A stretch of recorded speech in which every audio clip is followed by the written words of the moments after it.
एक तरफ गोल्ड है जो हजारों सालों से वेल्थ क्रिएट का सिंबल बना हुआ है। हमारे बड़े बुजुर्ग दादा परदादा भी सोना जोड़ते थे और उन लोगों के पास तो एक एक दो दो किलो सोना होना बहुत ही आम बात होती थी। और दूसरी तरफ है लैंड, जिसमें आम लोगों को करोड़पति बनाया है।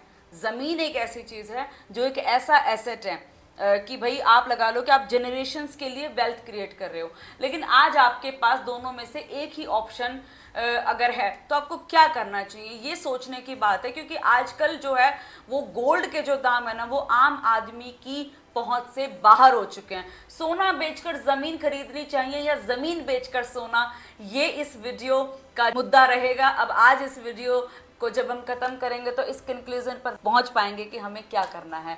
तो देखो भाई, इस वीडियो को सबसे पहले तो एंड तक जरूर देखना, क्योंकि आपको सारी बातों के आंसर मिल जाएंगे कि आप लगा लो कि इंडिया के जो बड़े बड़े सक्सेसफुल इन्वेस्टर्स हैं उनकी क्या स्ट्रेटेजीज रहती है गोल्ड को लेकर और लैंड को लेकर। देखो, सबसे पहली बात तो गोल्ड, सोने में और जमीन में सबसे बड़ा डिफरेंस क्या होता है ये हमें सोचना पड़ेगा। देखो, हमें एक बेसिक बात समझनी है। Gold is a store of value.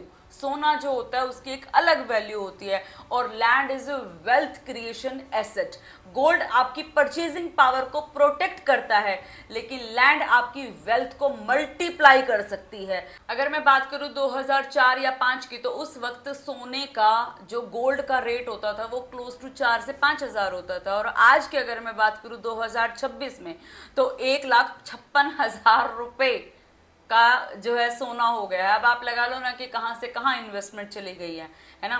तो इस तरीके से अगर हम देखें तो दोनों चीजें एक दूसरे की कंपैटिबल होती है। चलो इस बात को एक एग्जांपल से समझते हैं कि मान लो आपने 20 साल पहले 1,00,000 रुपए का सोना खरीदा होता, तो आज वही जो सोना है वो 4,000 रुपए का सोना था और आज 1,56,000 रुपए का जो है सोना हो गया है, राइट। लेकिन अगर मैं बात करूं लैंड की, तो अगर आपने आज से 20 साल पहले एक लैंड खरीदी होती तो उस लैंड के रेट भी कितने ज्यादा हो चुके होते वो आप जानते हैं कि पहले 500 हजार रुपए पर गज में जो है लैंड मिल जाती थी। और आज आप देख लो कि अगर मैं गुड़गांव की बात करूं तो 3 लाख 4 लाख रुपए पर गज के प्राइसेस हो गए हैं लैंड के, राइट। इसलिए इन्वेस्टमेंट जो एक्सपर्ट है वो कहते हैं कि gold preserve wealth and real estate create wealth. ठीक है, ये बात आपको बहुत ज्यादा चीजें से समझनी पड़ेगी। देखो, गोल्ड कब खरीदना चाहिए? गोल्ड एक बहुत ही पावरफुल एसेट्स है। इकोनॉमिक अनसर्टेन हो, इन्फ्लेशन बढ़ रही हो, राइट, वॉर या ग्लोबल क्राइसिस हो गए हो, करेंसी वीक हो रही हो, जब दुनिया में अनसर्टेनिटी आती है इन्वेस्टर्स गोल्ड की तरफ भागते हैं। इसलिए गोल्ड को सेफ हेवन एसेट्स भी बोला जाता है। एक काफी फेमस राइटर है रॉबर्ट कियोसाकी, उन्होंने अपनी बुक रिच डैड और पुअर डैड, उसमें एक हार्ड एसेट की एक इंपॉर्टेंस भी बताई है। लेकिन एक प्रॉब्लम है कि गोल्ड आपको रेंट नहीं देता है, कैश फ्लो नहीं देता है और प्रोडक्टिव एसेट्स नहीं देता है। अब आप कहोगे कि अगर गोल्ड ऐसा है तो मैडम फिर लैंड क्यों पावरफुल है? देखो, लैंड की एक अलग इंपॉर्टेंस होती है। लैंड सबसे बड़ी पावर होती है। अगर स्केर्सिटी होती है, आप लगा लो कि गोल्ड और निकाला जा सकता है, प्राइम लोकेशंस और क्रिएट की जा सकती हैं, एक बड़े से बड़े टावर बनाए जा सकते हैं। लेकिन जो लोग लैंड खरीदते हैं ना भाई साहब, उस लैंड का वो पर्टिकुलर हिस्सा अगर आपके हिस्से है तो ठीक है, अगर आपके हिस्से नहीं है तो नहीं है। क्योंकि जमीन और बढ़ाई नहीं जा सकती है, जमीन को क्रिएट नहीं किया जा सकता है। अगर लैंड किसी की ग्रोइंग सिटी के पास हो जाए, इंडस्ट्रियल कॉरिडोर के पास हो जाए या फिर फ्यूचर इंफ्रास्ट्रक्चर में प्रोजेक्ट उसके पास आ जाए, तो एप्रिसिएशन गोल्ड से कई ज्यादा हो सकता है। आप सोच भी नहीं सकते हो कितना ज्यादा।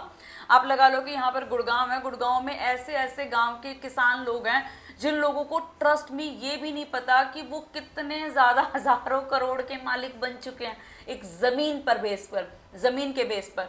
और अगर उस लैंड पर कोई कमर्शियल एक्टिविटी हो जाए या फिर आप लगा लो कि रेंटल इनकम कितनी जनरेट की जा सकती है एक जमीन के भरोसे पर, capital appreciation plus cash flow दोनों ही आपको मिल जाते हैं। तो अब सवाल ये आता है कि क्या गोल्ड बेचकर जमीन खरीद लेनी चाहिए? देखो, मेरा आंसर तो ये रहेगा, सिचुएशन पर डिपेंड करता है कि आपको क्या करना है। गोल्ड सिर्फ लोकर में पड़ा रहता है, कोई इनकम जनरेट करके नहीं देता है। अगर आपको अंडर वैल्यूड लैंड अपॉर्चुनिटी मिल रही है, then I would really suggest कि गो एंड बाय लैंड।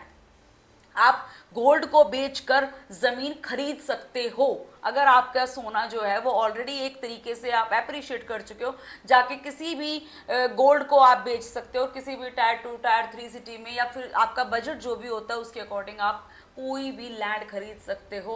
और ये एक इन्वेस्टमेंट का स्मार्ट मूव होता है, और बशर्ते कि लैंड क्लियर हो, लैंड का टाइटल क्लियर हो, लोकेशन अच्छी हो, मास्टर प्लान के हिसाब से वो लोकेशन कहीं ना कहीं बहुत प्रीमियम लोकेशन पर आती हो, फ्यूचर डेवलपमेंट भी विजिबल होनी चाहिए वहाँ पर। तो ये एक स्पेकुलेशन नहीं है, रिसर्च बेस्ड डिसीजन होना चाहिए आपका। अब आप बोलोगे कि मैडम क्या ज़मीन बेचकर सोना खरीदना चाहिए? देखो भाई साहब, सिचुएशन बिल्कुल उल्टी है। अगर आपके पास लैंड डेड है, अगर एक लैंड है जहां पर कुछ नहीं आना है, एक तरीके से वो बैरन लैंड हो गई, ना तो किसी मास्टर प्लान में आ रही है, ना वो कहीं पे रोड वगैरह आ रही हैं, क्योंकि ऐसा नहीं है कि सारी ज़मीनें फ्रूटफुल हैं, ऐसा नहीं है कि सारी ज़मीनें लाखों के ले लो तो करोड़ों के हो जाते हैं। डिपेंड करता है आपकी ज़मीन पर कि आपने कहाँ खरीदी है। अगर आपकी कोई डिस्प्यूट वाली लैंड हो गई, या ऐसी लोकेशन जहाँ पर कोई डेवलपमेंट का चांस ही नहीं है और इकोनॉमी में सर्टेनिटी हो रही है, तो कुछ ज़मीन बेचकर आप गोल्ड में इन्वेस्टमेंट कर सकते हो। तो it's totally depend on you कि आपकी सिचुएशन क्या है। देखो, प्रोडक्टिविटी और एप्रिशिएटिंग लैंड बेचकर सिर्फ गोल्ड लेना कहीं ना कहीं लॉन्ग टर्म वेल्थ क्रिएशन में एक पर्सपेक्टिव चेंज माना जा सकता है, राइट? अब स्मार्ट इन्वेस्टर क्या करते हैं? स्मार्ट इन्वेस्टर देखो वो कहाँ खेलते हैं, वो दिमाग से खेल लेते हैं। वो ऐसे नहीं कि किसी की भी किसी ने बोल दिया ये ले लो तो वो ये ले लेंगे, वो नहीं, वो डाइवर्सिफिकेशन करते हैं। और डाइवर्सिफिकेशन क्या होता है? फॉर एग्जांपल, आपके पास 100% में से आप 40% का रियल एस्टेट खरीद लो, 20% का गोल्ड खरीद लो, 20% की इक्विटी खरीद लो, 20% की कैश एंड अपॉर्चुनिटी खरीद लो, क्योंकि मार्केट कभी भी प्रिडिक्ट कोई नहीं कर सकता है। ये सब स्पेकुलेशन पे चल रहा है, यू नेवर नो। हो सकता है कि स्टॉक मार्केट के दाम नीचे आ जाए, आपका रियल एस्टेट बढ़ जाए। आपका रियल एस्टेट नीचे आ जाए तो हो सकता है कि आपका जो कैपिटल इनकम आप लोगों ने बनाई है वो ग्रोथ कर जाए। तो इसका डाइवर्सिफिकेशन आपकी जो है एसेट्स में होनी चाहिए, क्योंकि स्टॉक्स क्या होते हैं? वो लिक्विडिटी देते हैं, कैश अपॉर्चुनिटी देता है आपको, राइट?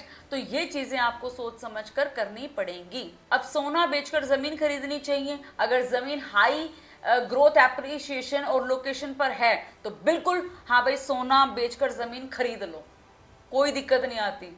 जमीन बेचकर सोना खरीदना चाहिए, हाँ जी बिल्कुल खरीद सकते हो, लेकिन जब आपकी जो लैंड है वो वीक एसेट हो, या फिर वहां पर कोई भी कैपिटल प्रिजर्वेशन ना हो। इस सिचुएशन में आप जो है लैंड बेचकर गोल्ड खरीद सकते हो।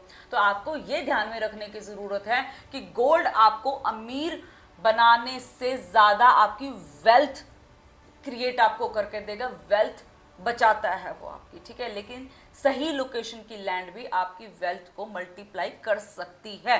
इसका सीधा साधा एक मतलब है कि सोना आपकी दौलत को बचाता है, लेकिन जमीन आपकी दौलत को बढ़ाती है। You need to decide, you need to research कि तुम्हारे लिए क्या बना है, ठीक है? आप सोशल मीडिया पर बहुत सारी चीज़ें देखते हैं, आप पता नहीं कितनी सारी चीज़ें इधर उधर से देखते हैं, लेकिन सारी चीज़ें आपके लिए नहीं है। आपको अपने बैंक का स्टेटस देखना होगा, आपको अपनी ये देखना है कि मुझे कितने टाइम के लिए इन्वेस्ट करना है या क्या करना है। वो आपको अपना माइंड जो है बिल्कुल क्लियर रखना होगा, तभी आप ये डिसीजन भी ले पाएंगे कि गोल्ड या लैंड दोनों ही अच्छे ऑप्शन हैं। लेकिन अगर मेरी इस वीडियो से आपको कुछ समझने में इजी लगता है तो मुझे कमेंट बॉक्स में ज़रूर बताइएगा। And I am pretty sure कि कहीं ना कहीं मैं बहुत एफर्ट डालती हूँ अपनी वीडियोज़ में, एंड मेरी वीडियो के माध्यम से आप कहीं ना कहीं थोड़ा बहुत एक हेल्प होती है आपकी कि हाँ भाई, अगर ये मैडम भी ऐसे ही बोल रहे और हमने ऐसे सुना है तो शायद हम लोग इस डिसीजन पर जा सकते हैं। एनीवेज, वीडियो अच्छी लगी हो तो लाइक कर देना, एंड कमेंट बॉक्स में ज़रूर बताना कि आप अगला टॉपिक क्या चाहते हैं मुझसे। Anyways, thank you so much.